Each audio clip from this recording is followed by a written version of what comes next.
எங்க பக்கத்து வீட்ல ஒரு குடும்பம் இருக்குது. கணவன், மனைவி, 2 குழந்தைங்க. பையன் 12வது படிக்கிறான். 2வது பெண் 10ஆம் வகுப்பு படிக்கிறா.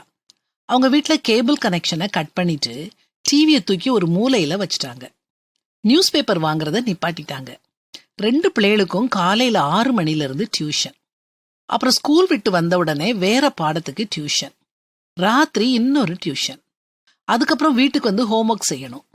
ஞாயிற்றுக்கிழமை ஃபுல்லா எல்லா டியூஷனுக்கும் போய் பரீட்சை எழுதணும். ஒரு அவுட்டிங், ஷாப்பிங் ஒன்னும் கிடையாது. அன்னைக்கு அந்த பிள்ளைங்கள பார்த்தேன். கருத்து, மெலிஞ்சி, கண்ணு உள்ளுக்குள்ள போய் பரிதாபமா இருந்தாங்க.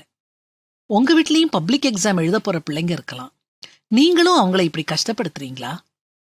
குதிரை யுத்த நாளுக்கு ஆயத்தமாக்கப்படும், ஜெயமோ கர்த்தரால் வரும்னு வேதாகமத்துல இருக்குது. நம்ம என்ன படிச்சாலும், எத்தனை டியூஷன் போனாலும் ஜெயம் கொடுக்கிறவர் கர்த்தர் தான். அதனால உங்க பிள்ளைகளுக்கு கடவுள் பக்திய புகட்டுங்க. நல்லொழுக்கங்களை கத்துக் கொடுங்க. மத்தவங்களுக்கு உதவி செய்ய சொல்லி கொடுங்க. படிப்பின் முக்கியத்துவத்தை எடுத்து சொல்லுங்க. படிப்புல ஆர்வத்தை ஊட்டுங்க. அவங்க நடக்க வேண்டிய வழிய காட்டுங்க. அது போதும். அவங்களே தங்களை தாங்களே கவனிச்சுக்கிடுவாங்க. உங்க பிள்ளைங்க நல்லா படிப்பாங்க. நல்ல பிள்ளைகளாவும் வளருவாங்க. கர்த்தர் ஜெய